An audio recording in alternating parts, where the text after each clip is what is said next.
Bonsoir à tous, nous sommes le lundi 23 janvier. Regardons ensemble les titres de cette édition. La cérémonie des vœux du Grand 3 au Cube devant plus de 800 personnes. Les représentants des 17 communes de l'agglomération ont, par la voix du président du Grand 3, François Barouin, présenté leur projet pour 2012. Le détail dans ce journal. L'opération Portes ouvertes du groupe ESC3 ce week-end, l'occasion pour les futurs bacheliers de découvrir les différentes filières et les différents programmes proposés. Les professeurs et les anciens étudiants étaient mobilisés pour accompagner les éventuels recrues.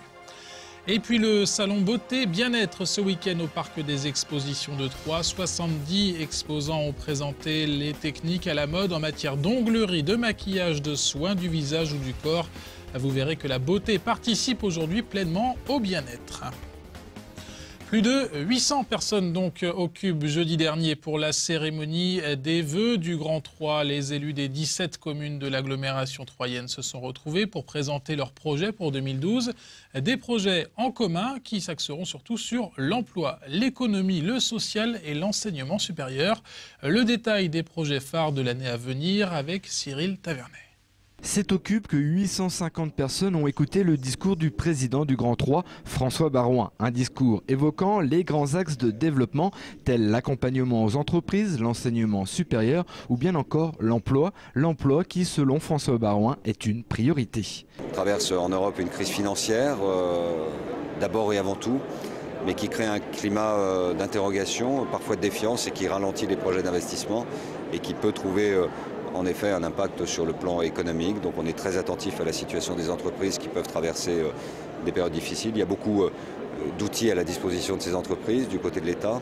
Ça va du chômage partiel à la recherche de soutien par OSEO ou par le Fonds stratégique d'investissement. Donc les outils existent et qui doivent permettre à ces entreprises de traverser des mauvaises passes. Et pour le reste, nous serons là naturellement pour les accompagner. Développer l'agglomération, c'est prévoir l'avenir. L'enseignement supérieur en fait partie. Avec 9000 étudiants, le Grand 3 se doit d'investir. En 2012, 3 grands projets sont à l'ordre du jour. La première, portée par le Grand 3, c'est l'extension de l'ESC, l'École supérieure de commerce. Il y a l'extension de l'UTT aussi qui est prévue.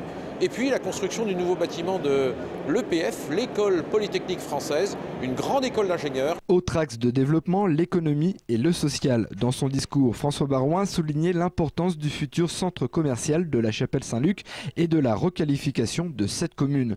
Pour le maire de la deuxième plus grande ville de l'agglomération, c'est grâce au soutien du Grand 3 que le dynamisme est possible. Fort heureusement, le Grand 3, mes collègues maires se sont impliqués dans l'ensemble des projets qui vont évidemment participer du développement actif de l'agglomération. Si le bénéfice existe dans des communes comme La Chapelle, intégrées dans le Grand 3 depuis des années, cela est aussi vrai dans les communes nouvellement mutualisées. C'est le cas de Verrières le 1er janvier 2012. Avec le Grand 3, de nombreux projets sont et vont être réalisés. Effectivement, depuis le 3 janvier, les transports en commun circulent sur la commune. Donc c'est la première chose qui est vraiment visible qu'on a pu voir. Mais il y a également d'autres domaines sur lesquels on travaille, notamment donc l'assainissement. Et puis tout particulièrement, ce qui va nous arriver très rapidement, c'est la collecte des ordures ménagères, où là aussi il y aura concrètement quelque chose sur cette année. François Barouin sait que le Grand 3 est attractif pour nombre de communes, mais il tient à rappeler que ce sont elles qui décident de rejoindre cette grande famille. Autre collectivité territoriale, le Conseil général. Les élus du département étaient réunis ce matin pour parler budget et orientation pour l'année 2012. Malgré le contexte économique difficile, le Conseil général dit conserver une situation financière saine avec une enveloppe de 78 millions d'euros consacrée aux investissements et ce dans tous les domaines, c'est-à-dire les infrastructures, l'enseignement et la culture. Philippe Anneau, le président du Conseil général de l'Aube, est au micro d'Annabelle Millet.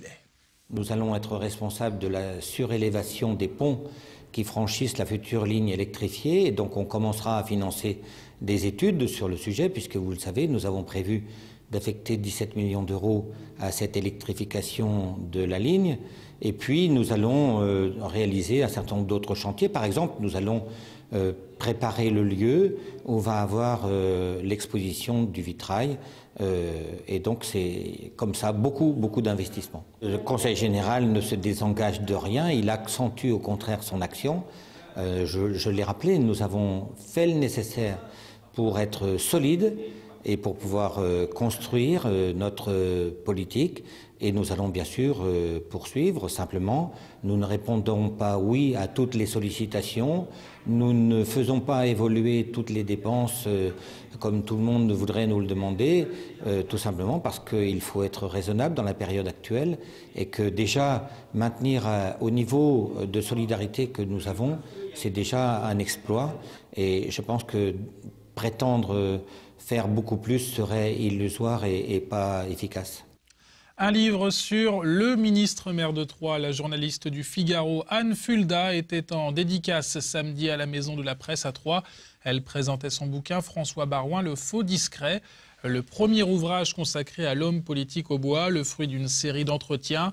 François Baroin y est décrit comme un personnage complexe, respecté et à l'apparence plutôt lisse. Un faux discret, donc, selon la journaliste Anna Fulda. C'est quelqu'un d'assez paradoxal, assez ambivalent, un peu double face. C'est-à-dire que d'un côté, c'est quelqu'un qui fait preuve d'une véritable pudeur, d'une vraie retenue, et de l'autre, c'est quelqu'un qui, par la carrière qu'il a choisi de faire, doit s'exposer obligatoirement. Donc il y a un tiraillement chez lui entre les désirs d'être dans la lumière et le souci de préserver une part de mystère et une part secrète. Ce qui m'a intéressé, c'est en fait, il a une vie assez romanesque, en fait, François Baroin, à cause des drames qu'il a connus. En fait, s'il n'y avait pas eu ces drames dans sa vie, il aurait probablement fait autre chose. Et la marque et l'importance qu'a eu son père dans sa carrière politique est évidente. Elle a orienté non seulement le choix de la carrière politique, mais aussi le choix des ministères dans lesquels il a été. Pour les futurs bacheliers, la rentrée 2012 se prépare dès maintenant. C'est dans cette optique que le groupe ESC3 organisait ce week-end son opération Portes ouvertes sur les différents sites de l'agglomération. L'occasion pour les futurs étudiants de découvrir les filières et les programmes proposés. Les professeurs et les anciens élèves étaient sur le pont pour séduire, mais aussi pour préparer les futurs recrues. Le reportage de Marie Delbès. À l'école supérieure de design, les portes ouvertes sont préparées par les élèves une semaine à l'avance. Les projets des premières, deuxième et troisième années sont exposés dans les couloirs et les salles de classe. Objectif que les futurs élèves découvrent concrètement en quoi consiste la formation. Des lycéens donc, accompagnés le plus souvent par des parents très concernés. Ma fille est en première et on a souhaité découvrir ce que proposait l'école de design et les débouchés offerts par ces formations et pour être sûr de ses choix pour l'année prochaine. Pour ma part, moi, ça m'intéresse énormément, mais je dirais qu'effectivement, c'est ce qui lui importe à elle. Je pense qu'elle a découvert pas mal de choses intéressantes et que ça la conforte dans son choix. Sur le campus, côté école de commerce, les étudiants, les enseignants et le directeur de l'établissement sont de la partie. Des conférences sur les différents parcours scolaires proposés, que ce soit à l'international ou dans le domaine du tourisme, sont organisées avec les responsables pédagogiques, mais aussi des anciens élèves venus de l'étranger ou d'ailleurs en France pour témoigner. Ça fait effectivement bizarre de revenir dans une ancienne école, surtout que quand on se dit qu'il y a presque 10 ans de ça, on l'intégrait. Ça ne rajeunit pas, c'est sûr. Maintenant, de parler devant des futurs étudiants, non, au contraire, c'est agréable de pouvoir partager les bons moments qu'on a eus ici, les expériences qu'on a acquis au cours de notre parcours ici. Et également peut-être les motiver à justement essayer d'intégrer l'école. Autre démarche pour dissiper les doutes des lycéens, la présence des associations des élèves et des simuli d'épreuves du concours, comme les entretiens de motivation ou de langue. Après un après-midi bien rempli, l'aura est conquise. J'ai vu qu'il proposait un programme international, donc ça m'intéressait le plus. Je me suis renseignée et ça m'a tout de suite plu. Parce que je m'intéresse beaucoup à tout ce qui est international, les voyages, découvrir de nouvelles cultures, m'ouvrir sur le monde. Il me reste à avoir le bac déjà, m'inscrire au concours et surtout avoir le concours. Pour les concours cette année sur les programmes de design, de management international ou de tourisme, les inscriptions se terminent demain sur Internet. Et plus d'infos sur le site du groupe ESC3, groupe-esc-3.com. Un mot de football pour vous signaler l'élimination de l'Estac en Coupe de France. Les Troyens de Ligue 2 ont perdu en Corse face au Gazélec d'Ajaccio, un club de national. Une défaite 1-0 en 16e de finale hier après-midi. Une élimination difficilement acceptée par la majorité des supporters. Jean-Marc Furlan, l'entraîneur, ayant décidé de faire tourner son effectif en alignant d'entrée des jeunes joueurs issus du centre de formation. Fini donc la Coupe de France, place à la Ligue 2. L'Estac reçoit Laval samedi à 14h30 au stade de l'Aube. Un petit moment de détente avant de refermer ce journal avec le salon Beauté Bien-être. C'était ce week-end au parc des expositions de Troyes. 70 exposants ont présenté, généralement à ces dames, les techniques à la mode en matière d'onglerie, de maquillage, de soins du visage ou du corps. Cette 6e édition du salon se voulait l'occasion de prouver que la beauté participe aujourd'hui pleinement au bien-être. La preuve en images avec ce reportage de Marie Delbès. À chacun son geste de beauté. Le matin pour partir au travail ou en cours et le soir avant de sortir, il suffit parfois d'un coup de pinceau, de rouge aux lèvres ou de mascara pour se sentir présentable et joyeuse. On a le sentiment de justement mettre un petit peu ce côté négatif de dire oh, pourquoi je travaille, ça sert à rien, ou je ne travaille pas, justement je travaille pas mais je me garde ce côté positif en affichant une bonne humeur avec un maquillage et une couleur de vêtements qui va bien, qui met un peu de soleil dans ce gris de la crise et du temps. Après la décoration intérieure et les tenues vestimentaires, la tendance customisation s'invite sur les mains. Colorier ses ongles et peindre de petits motifs avec des pochoirs en métal. Un nouveau moyen pour les jeunes filles et les femmes de se différencier et de faire jouer son inspiration. Décorer ses ongles, ça permet de passer un temps pour soi, de se consacrer à soi. C'est vrai que de nos jours, les femmes courent beaucoup entre les enfants, le ménage, le travail. Et on peut s'accorder au moins une petite demi-heure dans la semaine ou tous les 15 jours pour faire ses ongles. Et donc ça laisse beaucoup travailler l'imagination et c'est à l'infini en fait. Il y a 500-600 motifs, donc c'est assez varié. De plus en plus, les techniques médicales investissent le secteur beauté, en particulier la méthode du laser. Fini les épilations à répétition, les vaisseaux disgracieux ou les petites rides. Le laser émet un faisceau de lumière qui traverse la peau pour atteindre et corriger la zone souhaitée. Et cette pratique n'est plus seulement perçue comme superficielle, mais comme un geste de bien-être.